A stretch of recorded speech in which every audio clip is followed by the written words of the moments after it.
Bonjour, alors voilà, je vous fais une petite vidéo de mon deck et de la decklist. Bon, je suis en train de filmer dans ma chambre, donc du coup, c'est pas non plus du matériel de qualité et tout ça, mais on va se débrouiller comme on peut.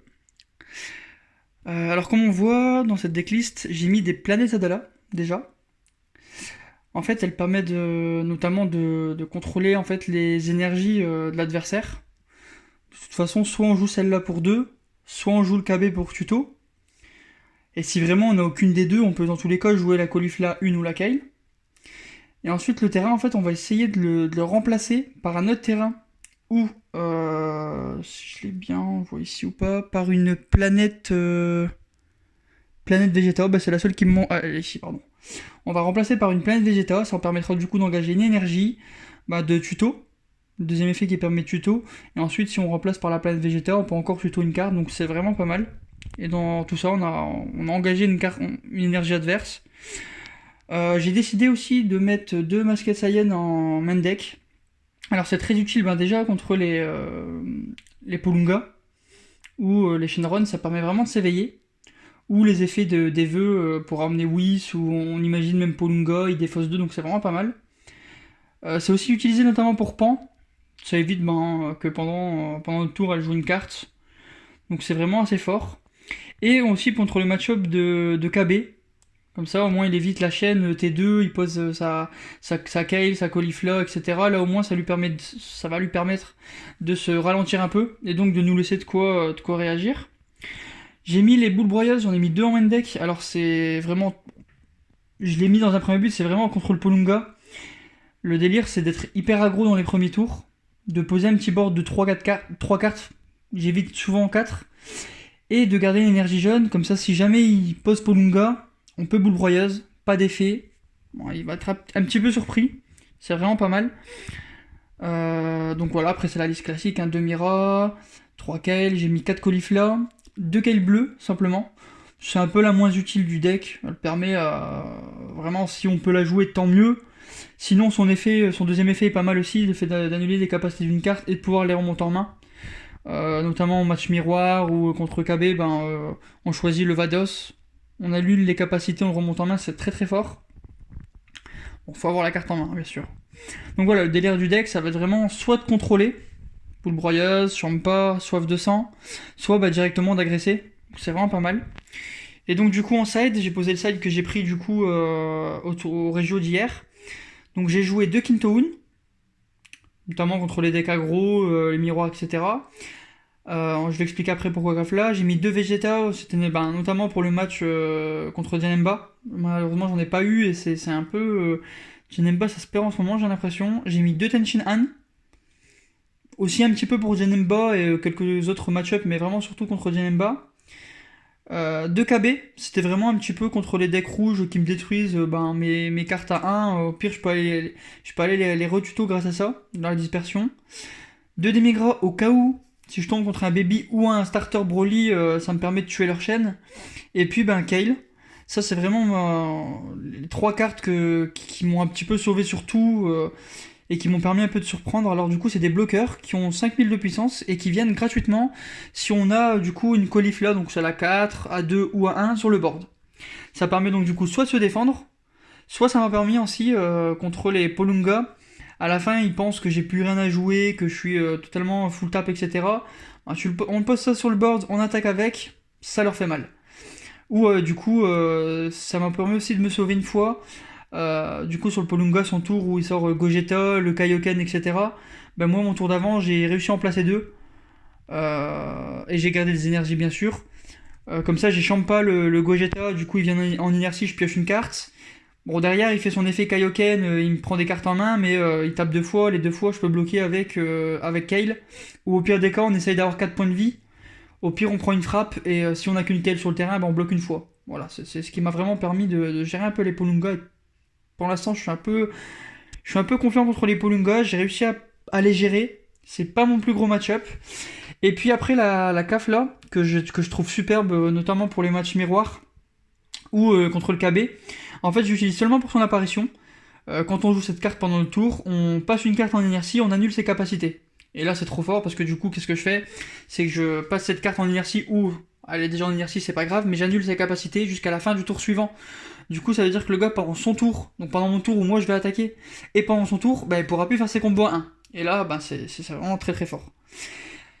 Et donc du coup, bah, comme j'expliquais, je me suis un peu fait violer contre un baby rouge. J'avoue que j'avais pas du tout pris en compte les match-up rouges, notamment les baby. Je pensais que c'était un peu délaissé, je pensais pas que ça serait aussi fort, et notamment aussi fort contre mon deck. Donc j'ai un petit peu réfléchi en rentrant chez moi à ce que je pouvais faire contre ça. Et en fait, j'ai quelques cartes qui, je pense, vont pouvoir permettre au deck de tenir contre le baby, ou du moins essayer. Alors déjà, on va commencer par les Gumao, qui donnent barrière à des cartes de 3 ou moins, si je me trompe pas. Alors, carte de combat jaune, bien sûr, donc c'est assez fort. Si on en a un sur le terrain, ça nous permet au pire d'essayer de construire quelque chose. Sinon, si on arrive vraiment à avoir les deux, bah, du coup, il se donne une barrière entre l'un et l'autre. Et du coup, à toutes les cartes. Donc là, vraiment, toutes nos cartes ont barrière tout le temps. Mais là, c'est quasiment impossible à poser. J'ai jamais réussi à le faire. Ensuite, bah, du coup, le poison mortel de Frost, hein, que j'ai pas mis en side dès que j'aurais dû. On paye 3, on rend la carte vierge, on la passe en inertie, on pioche et on détape si on a 3 points de vie au moins. Bon, pas besoin d'expliquer cette carte, un peu plus ses effets, c'est plutôt pas mal. Ensuite, j'ai pensé à KB. Je pense que du coup, je vais peut-être même le mettre en main deck à la place des deux KB là, que j'ai jamais joué, quasiment. Et je vais plutôt jouer cette carte là qui peut être vraiment très utile.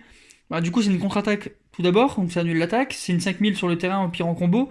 Et sa capacité vraiment d'effacer une carte de combat, c'est assez fort. On sait jamais, l'adversaire il met une pan qui donne double frappe à son leader et il y a une autre carte de combat par exemple. Je contre le leader, j'annule les effets de l'autre carte qui a double frappe, et puis j'ai celle-là au pire en combo. C'est vraiment assez fort. Bon, l'avant-dernière carte, événement inattendu, je pense que tout le monde la connaît un peu plus, même si je la trouvais forte, mais au final pas si forte, puisqu'il faut quand même avoir 4 cartes de combat sur le board.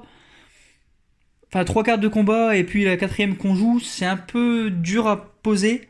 Ça peut toujours être utile, pourquoi pas en mettre toujours une en side, au cas où. Et puis vraiment, là où je pense que j'aurais vraiment dû jouer sur celle-ci, et que je l'ai pas mise en side, et que ça m'aurait vraiment aidé, c'est le Vegeta. Alors tout simplement, lorsqu'on joue, si on a un KB sur le terrain, donc le délire c'est de jouer avec celui-là, ou du coup le KB bleu, celui-là. Il faut impérativement en avoir un sur le terrain pour jouer celle-là et faire son effet. Et l'effet c'est quoi?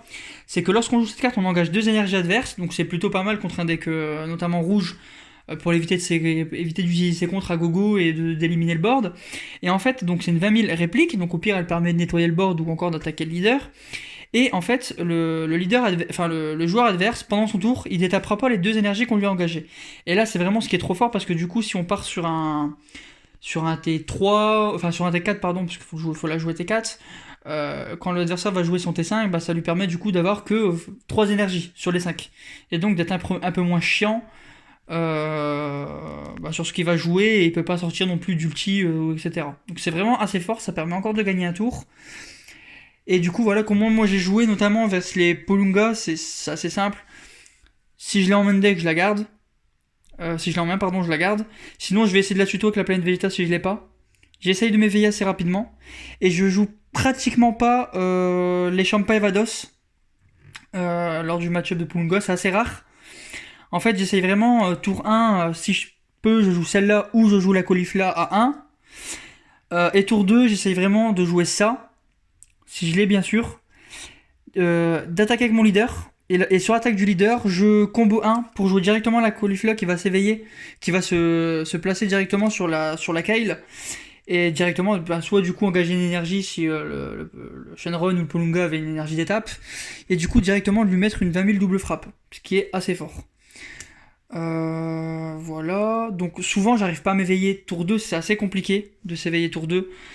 À moins vraiment de laisser l'adversaire commencer. Donc c'est mon tour, je paye 1, je joue le Silent masqué, j'attaque, et puis l'attaque du leader qui permet du coup de me mettre à 6, et au tour 2 prochain de vraiment pouvoir m'éveiller. Donc en général c'est vraiment très fort de ce cas là. Ça me permet du coup de m'éveiller tour 2 et d'être hyper agressif tour 2. Souvent j'essaye aussi tour 2 de poser ma Caulifla, d'attaquer une première double frappe avec. Si elle est contrée ou elle est pas contrée, ou boostée, ou le gars prend ses PV, bah, je fais directement l'effet du Broly à prendre un point de vie, la repasser en action et à réattaquer derrière. Ça lui met encore un peu plus une pression. Et du coup, ce que j'essaye de faire contre les Polunga, qui est vraiment le deck du moment, qui je trouve aussi le plus complet et très fort, bah, c'est que le gars a des boutons Xeno, on le sait. Donc forcément, il va détaper ses énergies. Il n'y en a pas illimité, donc il va peut-être l'avoir 2-3 fois en main sur la game. Le but vraiment, hein, c'est de poser la planète Cedella le plus rapidement possible. Et puis de le laisser le bouton Xeno, il va utiliser ses plus 10 000 pour comboter avec, etc. Et dès qu'on voit qu'il lui reste plus qu'une ou deux énergies, il se croit qu'il va garder pour utiliser ses contraintes de Whis à la fin ou quoi, bah là vraiment, on essaye soit de jouer ça pour lui engager encore une énergie, et derrière on essaye de jouer la planète, qui est juste ici, la planète Vegeta ou une autre planète Adala pour lui engager sa deuxième énergie. Sachant qu'en plus on peut jouer des caulifleurs qui permettent aussi d'engager. Ça fait un moyen de... Si par exemple c'est mon tour, j'avais déjà une planète Sadala, je paye 2, donc je rejoue une planète Sadala qui me fait jouer la caulifla. Donc ça veut dire que je lui engage 2 énergies. Du coup, comme il y en a une qui part, et puis ça lui engage 2 énergies. C'est déjà plutôt pas mal. Ensuite, après ça, on peut encore derrière rejouer une planète, remplacer ça, donc lui engager 3 énergies. Là, ça fait vraiment beaucoup. Bon, je l'ai jamais fait pour l'instant, mais c'est possible. Et derrière, après, avec les attaques des caulifleurs, quand on combo, on engage encore une énergie ou une carte. C'est ce qui fait un peu aussi la différence. Donc voilà, je vais arrêter la vidéo. Si vous avez des questions, n'hésitez pas à me les poser. Je pense que j'ai un peu expliqué le deck principalement. Ensuite, je pense faire d'autres vidéos sur d'autres decks un peu plus fun, un peu moins méta, sur lesquels on peut s'amuser. Et puis voilà.